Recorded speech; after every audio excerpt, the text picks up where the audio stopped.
All right. Hi, everyone. I'm Nicole Peterson, and I'd like to thank you all for joining us for our SMA UCOM speaker session entitled Russian Grand Strategy, Reality, and Rhetoric. I'd also like to thank today's speakers, Dr. Samuel Charap and Ms. Dara Massicot for taking the time to speak with us today. So before we begin, I just have a few quick housekeeping items. So we'll be having a Q&A session at the conclusion of today's brief. So during the presentation or during the Q&A, please feel free to submit your questions through ZoomGov's chat function. It's a chat icon and it's at the bottom bar of your screen. Also go ahead and submit all of your questions to Ms. Mariah Yeager today. Her name should be listed as questions-Mariah Yeager, and questions that aren't submitted to Mariah may not be addressed, so please make sure to send your questions to Mariah today. Also note that your name is going to appear in the chat before your question, and it will be read out loud before we address that question. If you prefer for your name to not be recorded and on the record, go ahead and rename yourself by going to participants at the bottom bar of your screen, then more next to your name, and finally rename. All right, so now I'm going to briefly introduce today's speakers before I turn the floor over to them. Dr. Samuel Charap is a senior political scientist at the RAND Corporation. His research interests include the foreign policies of Russia and the former Soviet states, European and Eurasian regional security, and US-Russia deterrence, strategic stability, and arms control. He also previously served as the US Department of State, in the US Department of State as a senior advisor to the Undersecretary for Arms Control and International Security, and on the Secretary's policy planning staff covering Russia and Eurasia.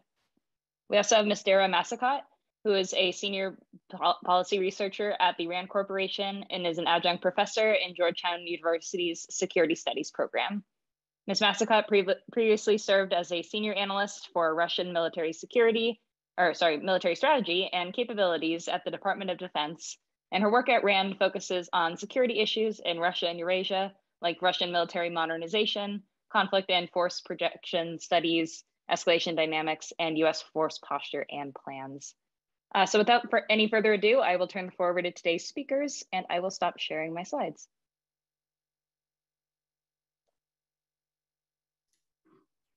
Thank you very much, Nicole, for the invitation today. And I'm going to try to share my slides now. Let's see if that works. There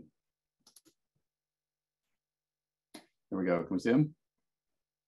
Yep. Yes, confirmed. Okay.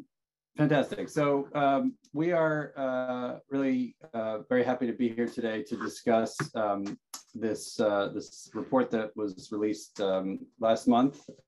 It's freely available on the RAND website. Thank you all for coming. Dara and I, this is a report from a project that Dara and I co-led.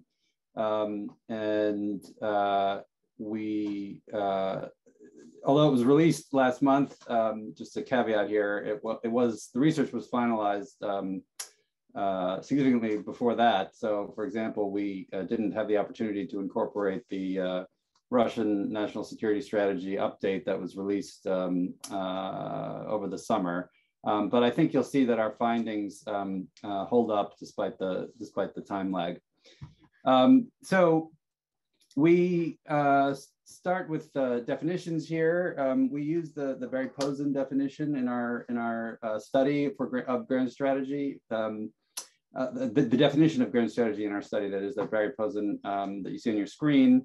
And the point here really is that we treat grand strategy more as just a broad collection of foreign policies or international objectives, but also a sense of threats, threat perceptions, prioritization of those threats, and an understanding about the means to achieve national objectives.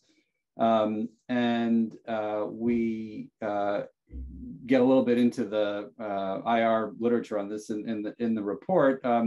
Suffice it to say that we tried to ground our approach to Russian grand strategy in the broader political science literature on grand strategy, so as to have a bit more of a precise handle on it and categorize it in a more rigorous way. Of course, in the case of Russia, the study of Russian grand strategy can help us understand where Russia's going and thus perhaps anticipate potential future moves or shifts in Russia's international behavior. So our basic research questions in the study were trying to get at what Russia says its grand strategy is. Then the innovative piece of this, I think, was that we looked at whether empirical actions and behavior that we could really document and observe reflect the claims made in the stated grand strategy. So rather than just sort of taking their what they say, so to speak, at face value, we tried to interrogate it by developing specific methodologies and looking at specific pieces of it to see whether Russia's actions, the sort of muscle movements of the state, reflect what it says its grand strategy is, and then looking at the implications of that for the U.S. and specifically for the Army, which was the sponsor of the study. So in looking at Russian grand strategy, we obviously comprehensively reviewed all the official documents as well as the statements of Russian leaders. We further documented the views of foreign policy elites to get more sort of color on the official statements, and did a bunch of interviews in Moscow. And to make a very long story short, the broad depiction of Russia's grand strategy that we present in the report reflects Russian decision makers' views that the international order is transitioning towards a polycentric world where power will be more equally distributed among a broader range of actors, and specifically that power will be shifting away from the West. And that this transition is not only inevitable, but desirable, because it will result in more stability, more prosperity, and a more prominent role for Russia. But the period that we're in now, according to this, according to the Russian view, is this transition period when there's going to be a lot more geopolitical instability and greater potential for conflicts, including, and in particular, those that mix internal unrest with external aggression. And so Russia, says it's going to require a strong military, obviously, to counter those threats, and particularly from those emanating within its immediate neighborhood. And we sort of see Russia's broad grand strategy as being about accelerating this shift to a more polycentric and thus stable world when it can, and sees opportunities to do so. Because at the end of this process, the world will be a better place for Russia, so they believe. So this is obviously a big picture that I just presented to you, and the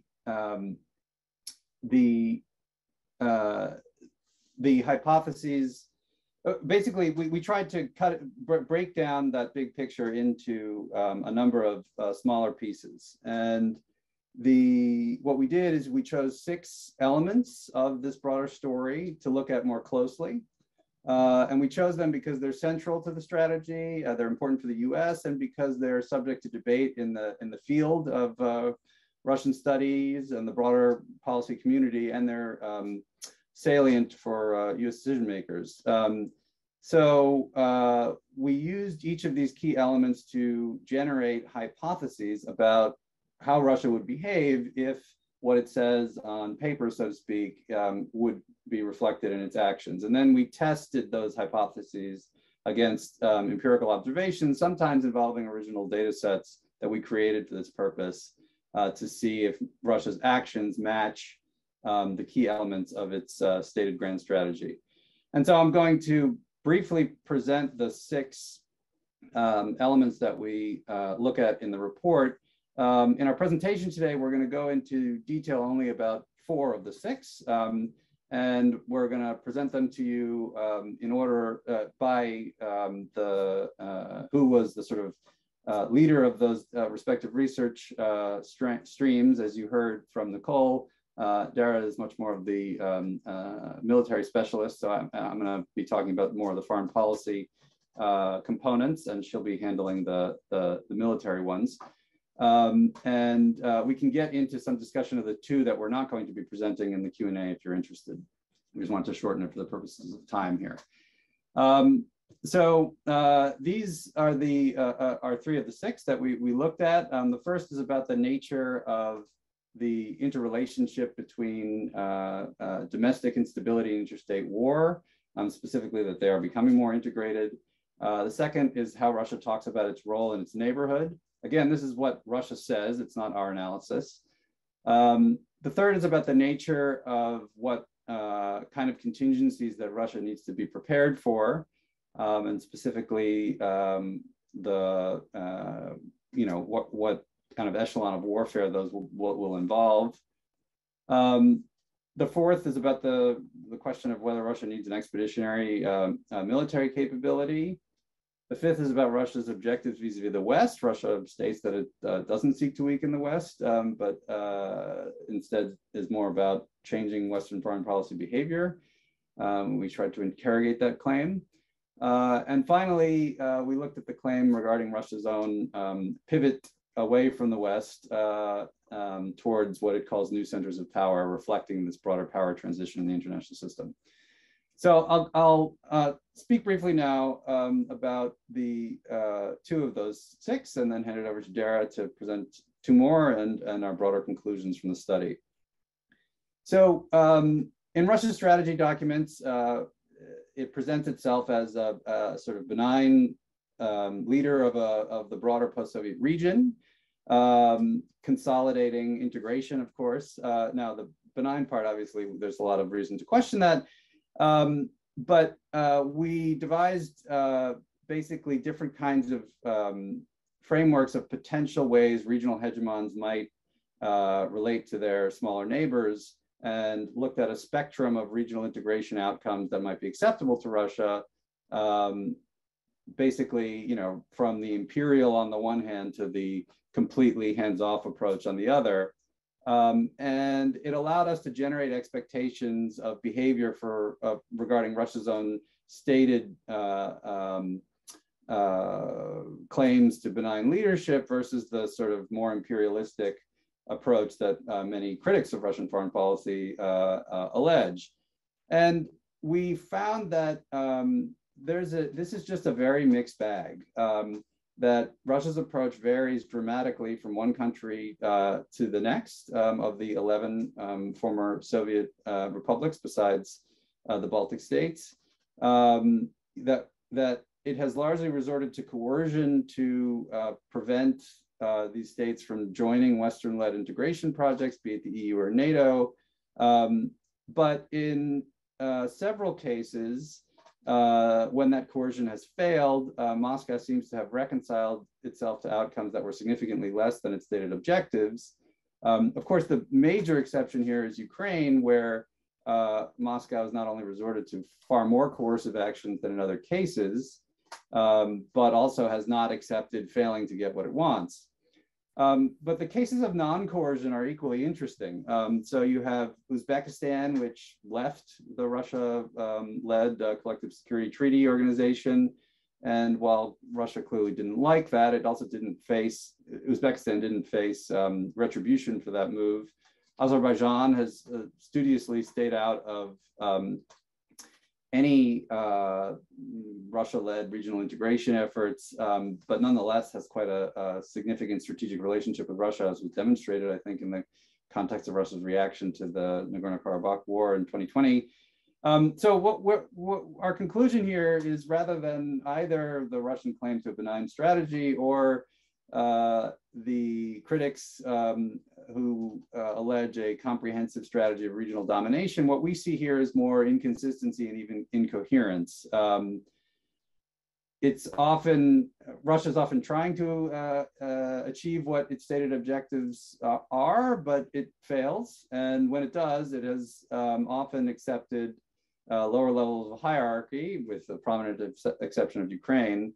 So I think our takeaway here was more about the inconsistency, really, when you look across the board at these relationships, rather than finding a coherent plan being implemented on the ground. And the second one of our case studies that I'll discuss today is the Russia's claim that, along with the power in the international system, its own attention is now increasingly focused on non-Western countries.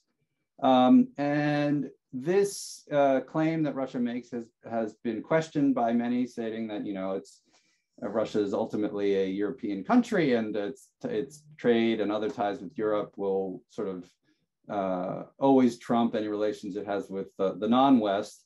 And above and beyond the rhetoric, we tried to find ways of quantifying, or at least finding empirical evidence to test the proposition about whether Russia's attention was in fact shifting.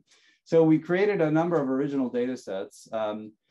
And the one on the top here you see is of visits by abroad by select Russian ministers here, not the Minister of Foreign Affairs, but ministers of energy, of industry, of agriculture, and so on. That is, ministers who have some international component in their portfolio, but they have no obligation to travel internationally. So when they do, and they make a visit, presumably it's an indication of the state putting effort into a particular relationship. And as you can see, the number of visits to non-Western countries was already trumping those to Western countries before 2014. And then of course that divergence dramatically accelerates. And the same pattern is true in the bottom graph, which documents what are called intergovernmental commissions. And these are interagency commissions that are chaired at the ministerial level that Russia has with a huge number of countries. Some of them are dormant and some of them are quite active. And we looked at the frequency of these meetings because they require a significant level of effort on behalf of the state to carry out. And we do see this sort of non-Western emphasis being played out. And we have a number of other metrics that we came up with to measure this. And essentially what we found is that the state's efforts, in fact, do reflect the strategy of pivoting away from the West. You know, additionally, of course, that 2014 and Western countries at that point decision to disengage obviously accelerated that process, but that it was ongoing even before the sort of pivotal moment of the Ukraine crisis and the subsequent breakdown in relations with the West. So with that, I will hand it over to Dara. And great, thank you, Sam. All right, we can go ahead and advance to the next slide. So as Sam mentioned, we're just going to go through 4 of the 6 findings that we have. The full set is contained in our report, but I'll talk about 2 and then we'll go through conclusions, and then we look forward to your questions. So the first thing I'm going to talk about today is what kind of war does Russia believe they need to prepare for? What are the contingencies that they need to have in their force, and where's the focus? And then do we see them marshaling their posture or their spending or their procurement or any other kind of metrics in support of that? And we actually find in this one if your strategy element, and this is laid out in Russian military strategy and their doctrine, leadership statements, is that they don't believe a very large scale World War II style front upon front clash of forces is likely in the 21st century. Rather, they are preparing for something that they call limited conflicts along their border, and a style of warfare that the United States has perfected, what they refer to as non-contact warfare. And for those of you who are less familiar with this term, it basically, in a nutshell, comes down to long-range precision strike, attacks in depth, attacks against C4ISR nodes, and the like. So when we looked at this, we wanted to evaluate the element with considering changes to Russian force posture in our period of evaluation, procurement patterns that began from 2010 onward to 2027, what's happening in Russia's mobilization system, what areas of emphasis are they placing in their training programs.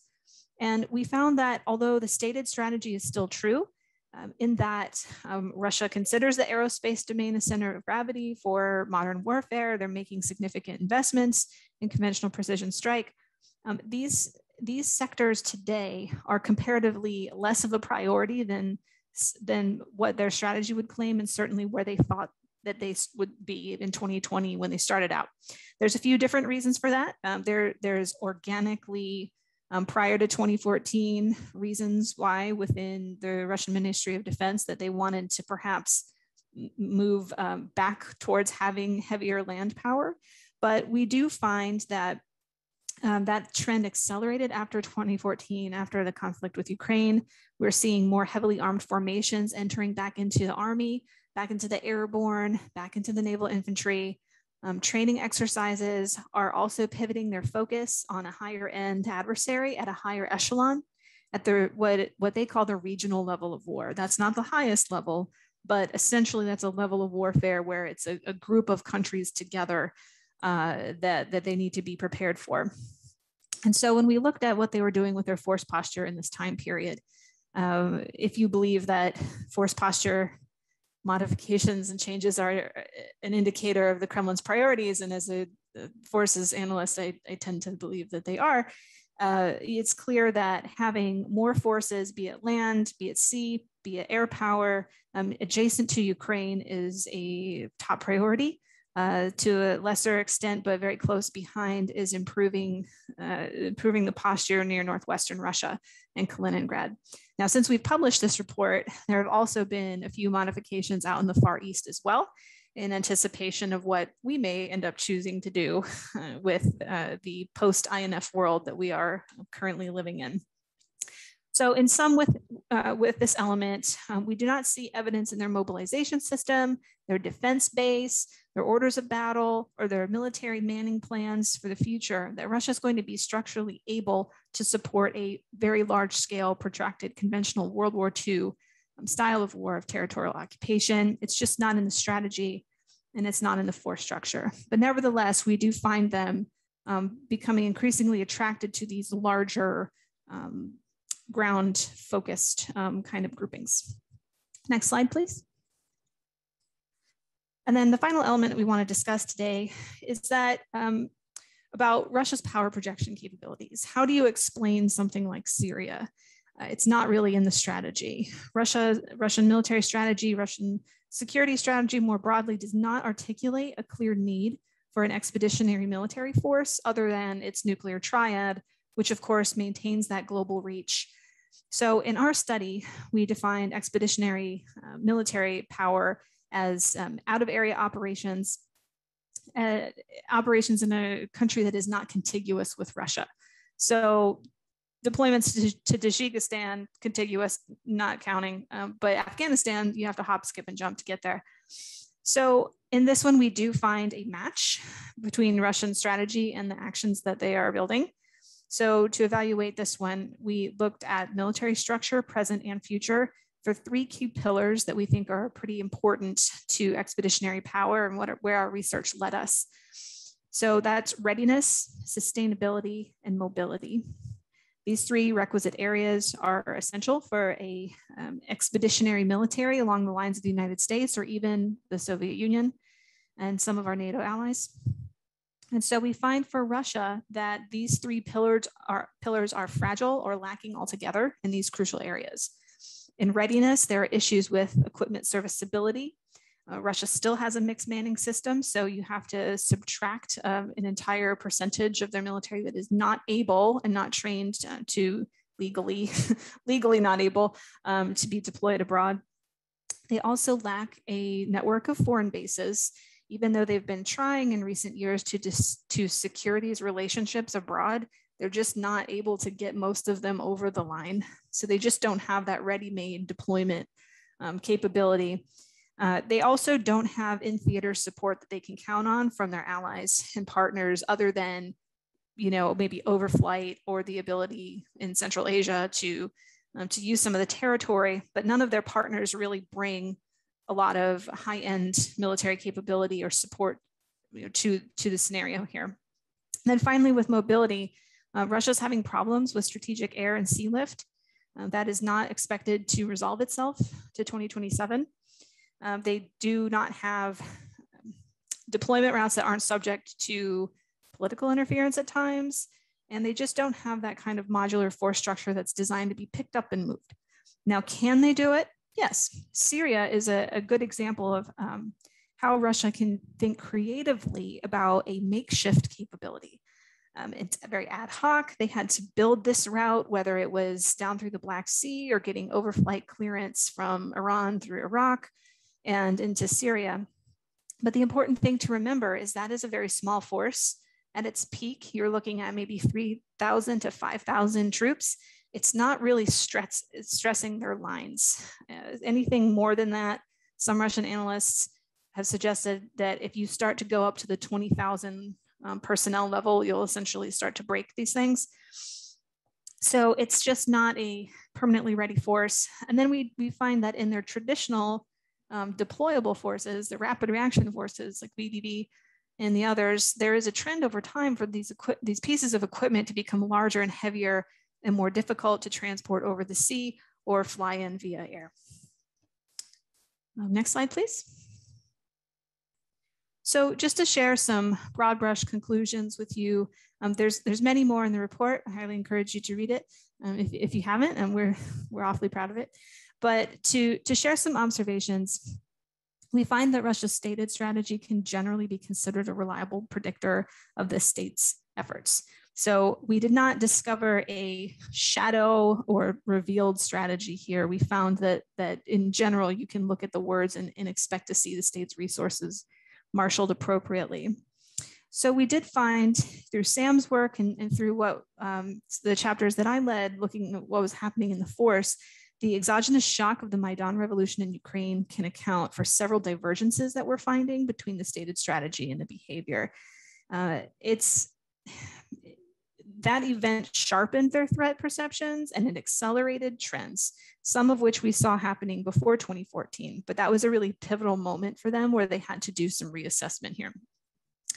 So Russia does face challenges in implementing the strategy, partly because of its economic resources and partly because it has a lack of political influence even in areas where it is considered to be dominant, like Central Asia. So if it's facing issues and facing having to constantly reassess or maybe try something new even in its local neighborhood, what does that say for its ability to project that kind of influence at a global level? And then finally, if you look at their strategy, sort of this pantheon of documents and statements that make this up, you do find that they prioritize things on the page. However, doing that implies that you are willing to accept risk in your lower priority areas.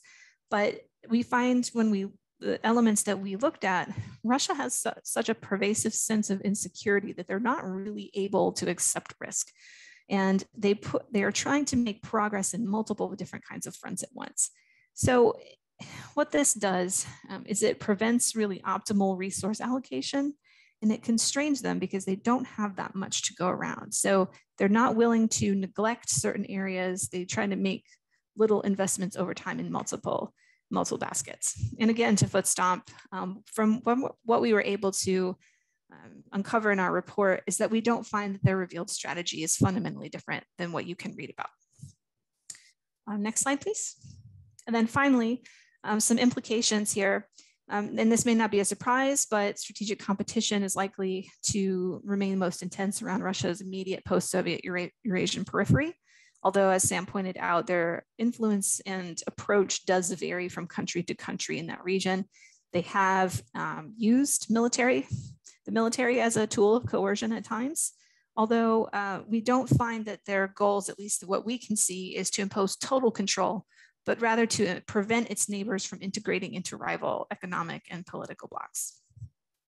So again, as Sam pointed out in his section, Russia is continuing to move away from the West to try to lessen the impact of negative economic or political consequences that they may be facing.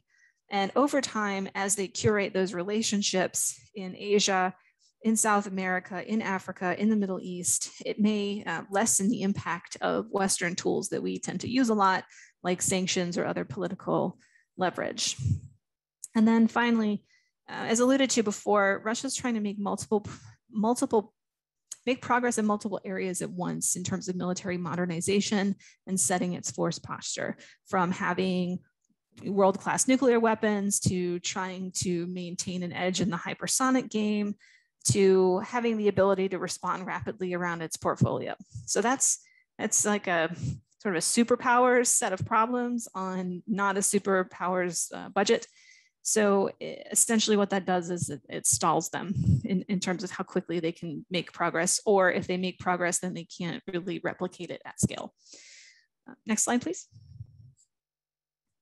So yeah, we have one more slide of implications. So again, this is a working hypothesis, but if you look at the direction that the Russian military has been moving towards over time, it's not really exactly compatible in some ways with what they have in their military doctrine. They, since we wrote this report, they did issue a document that clarifies aspects of their nuclear use strategy. So it's like a halfway, but we might expect to see some kind of revisions there in the future that focus more on great power competition or strategic competition, and they can point fingers at the United States for our communications and decisions in that realm as possible. We also expect that Russian exercises are going to grow more complex over time. That's a trend line that's been happening for the past decade.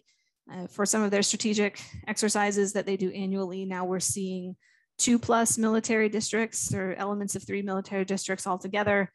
So if you follow that through to its conclusion, I don't think it's improbable that you might see elements from all of Russia at one time participating in these. And so finally, final point I want to make is that even though Russia's not really building a traditional expeditionary force in the way that maybe we conceptualize it, they do have ways to project influence abroad.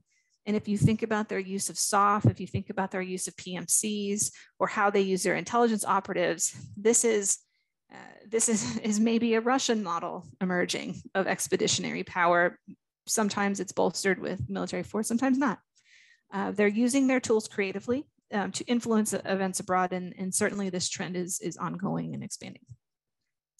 Next slide, please.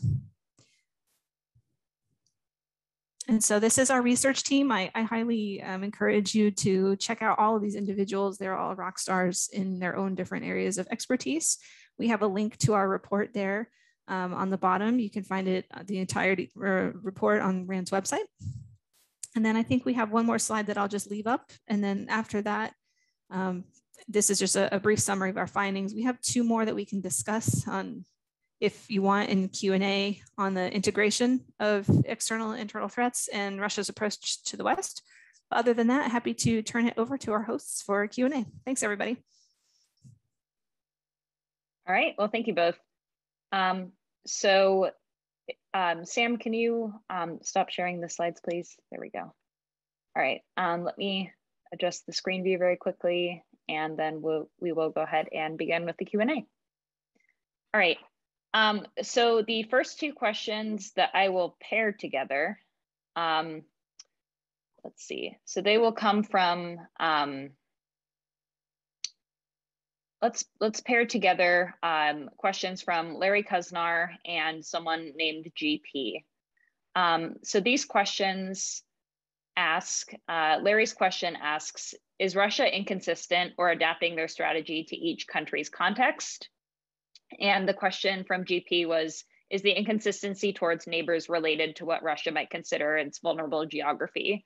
For example, Russia is more concerned about Ukraine as a potential venue of attack by NATO, whereas Uzbekistan poses no such threat. So I think the label of inconsistency here is mostly just a reflection of our methodology, in the sense that Russia talks about its regional strategy as being essentially a uniform concept of leading all of these countries in the CIS, both in terms of economics and security. And I think what the point we're making is that actually the reality is not really that, nor is it the sort of grand plan of imperial domination being carried out universally across the board. Obviously, there's some of that in certain cases. So I think the point about vulnerable geography is certainly relevant. I just think that actually this is not I mean, maybe it sounds banal that its relations would be different with different countries with which it has different stakes, but that actually has not been the dominant narrative either within Russia or in the analytical community or policy community more broadly, where I think we've seen attempts at sort of recreating the Soviet Union, to put it crudely, frequently when Russia engages in attempts at regional integration. So yes, in other words, but the reason we use the inconsistent is that it was not reflective of what Russia's claims to consistency are. I think those were the two questions that you put to me, right, Nicole? Or was it also about the intended audience? So the intended audience is a question from Todd that I was going to address next. Okay. All right. So in that vein, the next pair of questions that I was going to pair together come from Todd Beasy and Oleg Birkin, and I will combine them as such. Given that your study has shown mixed results in the security sphere between Russian grand strategy and its implement, would it be fair to say that Russia is more opportunistic than actually adhering to its own strategy, and that the grand strategy is more of a messaging tool than a guiding document? Also, in consideration of the intended audience for Russia's grand strategy, do you assess that the document was produced to influence or message domestic or foreign publics, or both?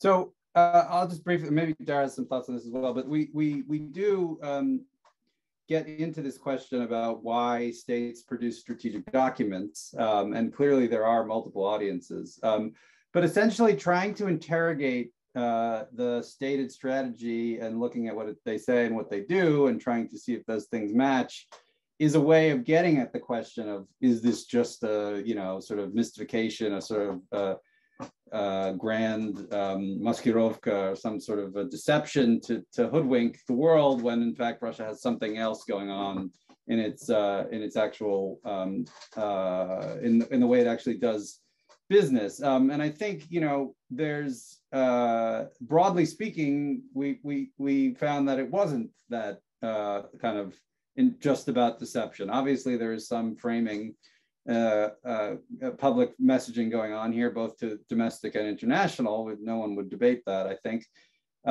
But that this is more than just, we shouldn't take this as an information operation. It is, in fact, because of the extent to which it matches with activities, and because of the reasons why it doesn't, right? I mean, often it doesn't match, Russia's actions don't match the stated strategy not because Russia isn't trying, but because, the circumstances in the world are such that basically they can't achieve what they're trying to achieve, or that events have sort of thrown them off their intended path. Or, just to take the example of the neighborhood, that, they might well want to be this benign regional leader, but they lack, in many cases, the political and economic influence to achieve that outcome. So I think, they end up settling for this inconsistency, and because they don't have the tools well, the only tool that they have in some cases is quite extreme, as we've seen in Ukraine. Dara, I don't know if you have any thoughts on that one further in terms of the. Yeah. So, I think back to where they were, or where they hoped they would go in 2009, 2010, when they really set about modernizing their military and prepare it for the 21st century. There were two giant things that happened to them, it didn't happen to them, that they chose to do in 2014 in Ukraine and 2015 in Syria. So you've got two different conflicts, one of which you don't acknowledge, the other one you do. That kind of knocked them off this pathway a little bit from where they thought they would be. Not totally, but those conflicts are expensive. Those conflicts required force posture changes. NATO started changing in response, so Russia had to react to that. There's three theaters that I think they were hoping would continue to be a backwater, so that they could focus their efforts elsewhere on modernization or changing things up. The first is the Arctic. They've been making long-term economic investments up there. I think they were hoping that maybe it wouldn't become a sort of area of confrontation, but it may be. So they have to make different plans to improve their posture up there.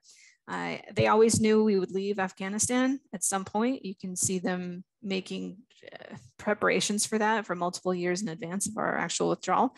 But still, the last thing that they want along their southern periphery is for that kind of instability to build up. And so now they're having to react to that and think about ways to improve their posture and their reaction capabilities in Central Asia. And then finally, the Far East. As the INF Treaty has fallen apart, again, there are certain missiles that were in existence that were incompatible with that treaty, and that's why the treaty isn't here anymore. The United States is looking at options in the Pacific and in Europe. And so they have to make movements there. They have to put things there that they maybe didn't plan to. So Russia does maintain a long-term vision. They try to adhere to it, but they do get occasionally rocked through their own choices or through the choices of others, and they have to adapt to them. So we do see, a little bit of churn in the strategy in behavior profiles. So Ms. Massicot, you started to touch on two different questions that we received in the chat.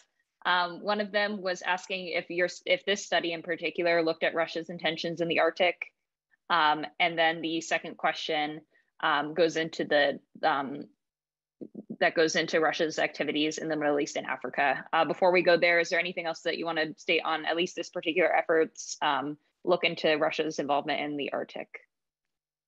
So the Arctic we didn't include in our paper. Unfortunately, we had to sort of pick our lines of attack. So we did not do a deep dive on that effort. Okay, no worries. I will then pose this question from Mark Katz. And the question is, if Russia is not seeking an expeditionary military capability, why are they sending private military forces to so many countries in the Middle East and Africa? Is this part of their military strategy, or is it motivated by economic factors, specifically a willingness to send PMFs if someone else pays for them? That's a good question. So, with PMCs, there is a lower level of risk politically and economically than if you send your own operatives, if you send your own forces. For Russia, in many parts of the world, because we've studied this in a separate report at RAND, it is very difficult for them to get to multiple parts of the globe. So South America, parts of Africa, it's really tricky. So when you use PMCs, technically the state is not involved. So if something goes wrong, if they're committing human rights and other atrocities, which is already happening, the Kremlin can say, "That's not me. We're not involved in that." We saw that happen in Syria a few years ago when we had to conduct some kinetic strikes against Wagner in Syria. And again, it was a hand-washing moment on the hotline. Like, nope, they're not ours. So, there's a lower level of risk. I believe the case can be made from the different pieces of evidence that we can note over time in the public domain that there is some kind of tacit understanding or support between the state and some of these PMC groups, but it's important to remember that they're not the Russian military. Even though they're threshold testing. A great case in point is when you saw aircraft coming from Russia, and I believe this was disclosed by USAFE. They were moving from Russia through Syria and on into Libya. Where did they come from? Are we looking at little green jets at this point? So they're constantly testing that line. But again, if we're looking at what is happening within the Russian military itself, we're not seeing this pivot, this desire to be global. In the same way that I think you could, and I'm not a China person, I don't follow it closely, but if you look what they're building, they are building some foundations there for expeditionary capabilities. All right, thank you, Ms. Massicot. You just mentioned China. So we have 3 questions on China. Would you like to explore this topic? Or I know that you in particular just mentioned that you're not necessarily a China expert, but did this report focus on China? And would you like to address the question? And same with you, Dr. Charap? Maybe I'll jump in briefly on that one. So okay. we didn't, so it wasn't one of our 6, and that wasn't that not because Russia-China relations aren't important. I suppose part of this is a function of the fact that they actually don't talk as much about China policy, or what they do say is kind of banal pleasantries often, but that's neither here nor there. It just wasn't one of the 6 that we had, and we looked at more closely. That having been said, the broad vision that they talk about in the future, you know, Russia is one of the major powers that is a regional leader, along with China. And I think Russia sort of portrays itself as a peer of, you know, the other regional leaders, China, the US, etc., India, not a junior partner to China. So it's just important to emphasize that I think Moscow doesn't see itself as evolving into Beijing's junior partner over time in this future polycentric world. And it sees itself instead as a sort of independent player. That's as much as the report, you know, sort of, I think, can speak to that question in terms of what Russia says in what exists in the grand strategy about China that we discuss. I mean, I can get into more details just based on, you know, following this stuff, but that the report, I think, is basically confined to that. All right, thank you, Dr. Charap. Alexander Tranny asks specifically if considering Russia's resource and budget restrictions combined with their birth rate problem, is Russia beginning to see China as more of a threat than an ally? So we're straying from the report text a little bit, but it's a good question. I think, so first of all, I wouldn't exaggerate the demographic challenges. They are significant, and COVID might make them far more significant, because Russia really has had, by some measures, the most excess deaths in the world since 2020, although the measurements are obviously imprecise, per capita, that is. But that even said, I wouldn't focus too much on the demographics here. You know, I think the way Russia sees China is neither as a immediate threat or an ally, frankly. You know, I think they see that their nuclear deterrent as just fine for deterring any potential future aggression, although obviously they are concerned about the extent of China's military buildup. But ultimately, in terms of what poses a threat to Russia, they don't see the Chinese, you know, surrounding them with military infrastructure and plotting to overthrow their government. And, you know, by that score, basically China rates as a far lower threat than the way they see the West, precisely, you know, surrounding them with military infrastructure and trying to overthrow their government. As misguided as that may sound, I think that belief is genuinely held. So, and I don't see that changing over time, given the nature of, unless there's a dramatic shift in regime type. All right, thank you for tackling those questions on China. I know that our audience is in particular very interested in Russia's relationship with China. So I had a feeling that we'd get a few questions on that topic. To slightly shift gears, this next question comes from one of our audience members, and they ask if you could comment on the role of asymmetric response, which Russia seems interested in their set of tools.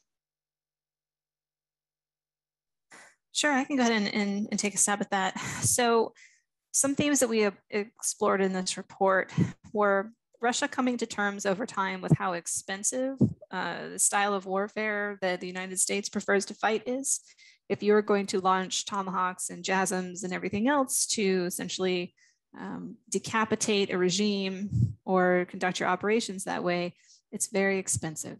And you see senior Russian brass looking at this and talking about these issues, like that requires a lot of munitions, that requires a very significant C4ISR structure, it requires a very elaborate and ornate satellite constellation. And we're working towards these things, but you know, there's a reason why only a few countries can do this, and it comes down to resources. So, you know, this pervasive sense of weakness, plus them being pretty realistic about how much of their GDP they're going to devote to defense spending, it does channel them into asymmetric ways of dealing with this problem. So the example I give, they are not, they're obviously very worried about a very large mass missile strike on Russia, but do you see them really developing a comprehensive ballistic missile defense program to defend their territory? Not really. I mean, you have a lot of very advanced IAD systems, but you don't see that comprehensive architecture. Instead, they think about different types of weapons to go under US BMD, over it, through it, evade it. So it's a cheaper solution, and they're always looking for that. So whether that's a kinetic approach, whether that's a non-kinetic approach, like cyber attacks, or disinfo campaigns to start getting at psychology of your opponent, they're very interested in that approach because they're trying to knock us down a few pegs where it hurts so that they can essentially get closer. They're not investing in parity in the Soviet way of let's outdo this with missiles and tanks and everything else. It's a different approach now. The reality is different. All right, thank you, Ms. Massicot. Our next question comes from Justin Anderson from NDU. And the question is, what takeaways from your detailed investigation of Russian grand strategy are applicable to the current US RF strategy or strategic stability talks? In particular, can you speak to the roles of intermediate or medium range dual capable forces within Russian grand strategy, and how this relates to regional conflicts or contingencies, especially if you feel that there are any changes or signals of potential changes? Let me speak to the missile part of that question, because Sam strategic stability is one of Sam's interests. With respect to intermediate range missiles, this is a large part of why we're not in the INF treaty anymore, because of the 9M729, what we call the SSC-8 Glickum. This does fill a important role in Russian non-contact warfare. So whether or not you're looking at missiles in this range that are sea-launched, air-launched, ground-launched, it does help them fill out that non-nuclear toolkit. And actually, in their minds, now that they have a broadening conventional toolkit, this actually creates a little bit of stability for them. They looked at the situation in the late 90s and the early 2000s and saw us just cranking out these kind of systems. They didn't have anything along those lines. It was a very brittle escalation ladder. It jumped very quickly from general purpose conventional stuff up to threatening, nukes. So in one sense, them having these capabilities in their mind is actually a stabilizing function. But obviously, we don't want to be behind that. Russia has multiple systems that they're working on fielding right now. We are currently looking at a 2023 timeline, at least for ground-based systems. So it's a mixed bag there. So I'll stop there and let Sam share his thoughts on strategic stability. Well, I mean, I think that we don't actually get into that in the report, so I would just be sort of giving my opinion. But I would just note that some of this specific capability has sort of explicitly been put on the table in the context of the U.S.-Russia dialogue, even before, even under the previous administration.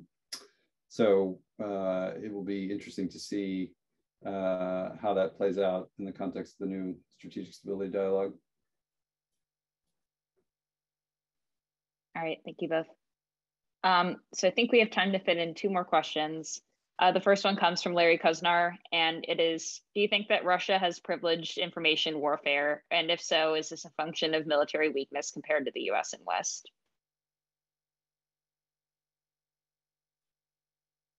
If they have privileged information warfare? Yes. We didn't really get into that in the report. So again, I just would be offering my opinion, looking at this, and I'm of the mind that Actually, you know what? I'm not going to share my opinion because it's so far outside of our research lane on this. All right, no worries. The other question I wanted to highlight before we concluded was from Paul Pollock. And the question is, if you had to summarize Russia's theory of victory or success in its grand strategy, i.e. its underpinning logic, what would it be? Yeah, so that's a really good question. I think if I had to summarize it, it would be, that basically Russia needs to ride out this turbulent period, and during which it's going to have to, be undertaking a lot of efforts to counter threats, but that ultimately, the international system is moving in a direction that's favorable to Russia. And so as long as you get to the end of that turbulent period, and maybe, help accelerate it along the progress of history, so to speak, along the way. In a way, it's sort of a very deterministic, almost Marxist kind of approach to these things, perhaps unsurprisingly, that things will be, the victory is this sort of new state of affairs of polycentricity, when the great powers will be negotiating over their key interests and leading their regions, and nobody will be messing around in each other's internal affairs, and Russia will be, more prosperous and powerful and so on. So, it's the question of how to deal with the challenges in the meantime, and how to perhaps accelerate the transition to that outcome. If I had to do it in 2 minutes, but I don't know, Dara, maybe you have a different view. Yeah, Sam, I think you nailed it. There's this almost like utopian vision of the future where everyone is a great power and we're all getting along, or certain people are great powers and we're all getting along and everybody's respecting everybody. They skip over a lot of turmoil in the interim, but Russia's vision for itself that it articulates is that it's viewed as a sovereign, independent actor, a great power in its neighborhood, number one. Very important for them to be viewed that way. And then also that they have the freedom and access to economic markets and political markets on the world stage, and they're not being constrained by others. And then finally, having the force necessary to deal with internal threats that they see or are imagine or forecasting, and also external threats near them. All right, thank you both. I'm going to slip in one last question. I just received it. And the question comes from Peter Eltsov. And the question is, if you think that Russia's recent and current conduct may be largely about the will of one individual, namely Putin. In other words, maybe there is no strategy. What are your thoughts on that? Well, I think our look at, the broader writings and pronouncements and analysis of the Russian strategic community, which does exist, even though it might not be a coherent community, but there are a number of people, there are a wide range of people in Moscow who think about these things and write about these things, and have influence over this strategic outlook. And of course, there's no unanimity within that. And we do acknowledge in the report that, there are debates, and we tried to capture sort of the main points of consensus and perhaps the sort of mainstream views. And I think the point I would make based on that is that, Putin is not an outlier. That he is as much reflective of the strategic community's views of the world as he is, a shaper of those views. And I think that's important to keep in mind, that the grand strategy elements that we analyze and the broader grand strategy that we describe in the report is not, a Putin thing. It might be the product of an elite that he has helped shape, but nonetheless, it goes far beyond just a single individual. All right. Well, thank you, Dr. Charap, and thank you, Ms. Massicot, both for your fantastic brief today and for your answers to all of our audience's questions. I know that we did not fully address every question in the Q&A, so please feel free to shoot me an email if your question wasn't addressed and you'd like our speakers to address it offline. But with that said, thank you everyone for tuning in today, and yeah, have a great rest of your day. Thanks all. Thank you. Thank you.